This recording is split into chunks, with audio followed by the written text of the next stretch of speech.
Parents with toddlers, what was today's irrational meltdown moment? Part 2. My 3-year-old threw a fit because she didn't want to eat the popsicle in the freezer that I didn't offer her.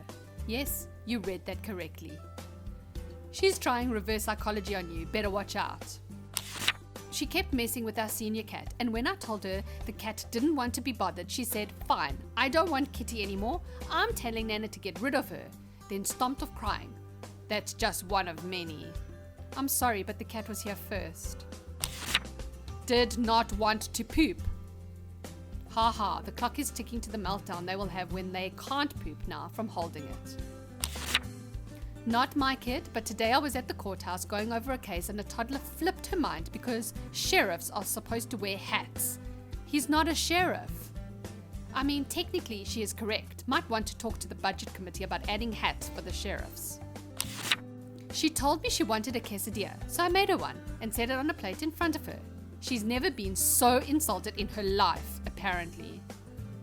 She sounds like my cat. You have cheese? I demand cheese. Me, gives her cheese. Cat, how dare you? Sulks under table. Other cat, ooh, cheese. Not the parent, but I just watched my cousin's kid melt down over having to get out of the pool for lightning. I mean, that's just irrational. What are the real odds of being struck by lightning? Totally could have stayed in the pool for longer. He wanted to disarm the security system this morning. I remember wanting to do that a few times as a kid. Thing is, they couldn't trust me with the code because I might tell someone, not understanding how important it is to keep it a secret. 3-year-old's not happy that it's hot and yet refuses to take off his Spider-Man jacket or his socks while throwing a fit that he's hot. Just take off your clothes, you dramatic child. Don't try me with your logic, parent unit. I'm the alpha male in this house. Don't you see the Spider-Man jacket? That makes me the boss. I don't have kids, thank goodness, but I heard my neighbor's 3-year-old have a meltdown today because her older sister, who's about 6, wouldn't let her eat a donut that she found in the grass, was as soggy from last night's rain, and may not have been a donut or even food at all. Older sisters, am I right? The nerve of that sister, how dare you protect me from myself? A couple of days ago, my 3-year-old daughter cried because I cleaned up some cat puke before she could look at it. It's like, relax kiddo, there'll surely be more cat puke in our future. But not that cat puke combo, mom. Geez, why don't people understand that each pile of puke is unique in its own way? Same as it ever was. Didn't want to take a nap. This was my son as a toddler. He's 16 now and he still hates going to bed. My daughter, now 13, used to go down sweet as pie and sing herself to sleep. Not a parent, but a nanny. Twin 1 got mad because her older brother was in the cabinet. Well, lesson learned, lock them both in the cabinet and enjoy a glass of wine. I accidentally called her baby when she specifically told me her name was Princess Purple today. He didn't want me to clip his fingernails that were long enough to scratch everyone. I cut mine first. Then he's jealous he's not getting his cut and lets me do it. Literally yelling at the sun because it was too bright and it hurt his eyes to stare at it. I hate the sun. Make it go away. I was walking with my young son and the sun was in our faces. He starts complaining and just then some clouds drifted over the sun. He thanked me. I was like, oh, no problem. You're welcome. I'm about to jinx myself. She hasn't had a meltdown today yet. This must be why I'm having a pressure headache and feeling dizzy. She has mastered the art of mind control. That headache is her digging into your mind. Watch out. Mad because there was a bow in her hair, so she pulled it out and threw it on the unreachable cargo area of our SUV. Even madder because there is now no longer a bow in her hair. Screamed at the top of her lungs for 25 minutes while we were stuck in heavy traffic. I think I might have ground my teeth down to nubs. I think a lot of kiddie tantrums are the equivalent of a dog with a tennis ball thinking, no, take, only throw. Walking through the hardware store and he is sobbing and crying because daddy keeps following me. And then you leave him and it's, well, daddy forgot me. Then CPS gets involved. This past month, I had to break it to my son that his mom's cat died. He looks at me, tears swelling and says, but I don't want him to die. So I give him a hug. The whole pat, there routine. He's really shaken up about it. The cat really hated people. Bath days was a nightmare, and if a person walked inside, the cat vanished. Clearly, they weren't close. I asked him why he's so sad. Because I wanted to watch him die. Yep, my 4-year-old isn't bothered by death unless he doesn't see it. Not a toddler, but my newly turned 12-year-old son had a meltdown because I told him to put on deodorant. He is very distraught that he has to waste his entire life putting on deodorant. In the same day, he also blurted out that frogs are just mermaids because they live both in water and on land. He gave a very detailed breakdown of reasons. He also pointed out that cows who've been picked up by a tornado and dropped somewhere else were marked by aliens for abduction, but were too heavy to make it to the ship. My kid is the king of random. I really enjoy that he appears to be having a midlife crisis at 12.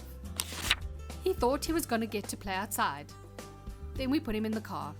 The ultimate betrayal. How dare you? Better lock the door to your room tonight. Wasn't today, thankfully, but I've had a 10-minute video of a little pint-sized nutbag having a full-on meltdown because I wouldn't let him play with the toilet brush. It's how I got to be known as a no-fun daddy. Rough. I mean, you missed your chance to have a dedicated toilet scrubber, but I guess we see opportunities in different lights.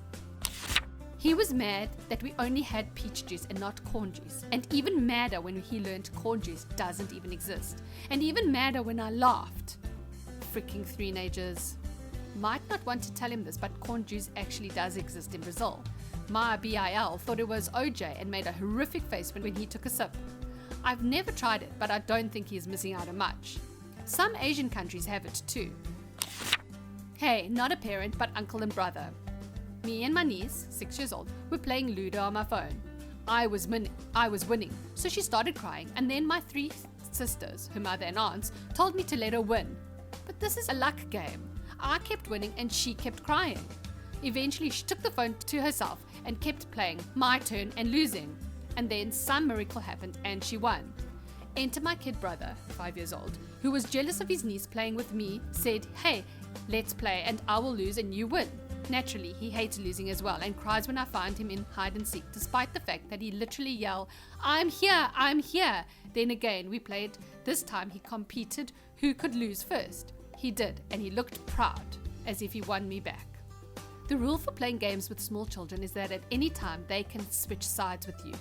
Even if you let them do it repeatedly, just make them pick when. And the agency of getting to make such a tactical decision leaves them happy that they won on merit. I work with kids. For me, I asked a girl if she needed another minute to eat her meal. She screamed and melted down. Don't rush me, this is my time and I'm going to spend it how I please. I have a 5-year-old. I was rather chip in the AM. Asked if he wanted to walk with me, like the occasional walks we do to get the morning donut. He freaks out and tantrums that he has had to change from an overnight diaper to underwear before we walk, and how he doesn't want a donut. I lost my mind. Just a simple action and we can have yummy food, right? Cute. 25 minutes later, after having moaned his way through getting dressed and was like ready for donut now. And I laughed and said no, not after that unsolicited outburst. Cue another 20 minutes of tantrum. Hats off to you for standing your ground. He needs to know who make the decisions in your household. But I would have really wanted a donut and don't know if my willpower would have held up.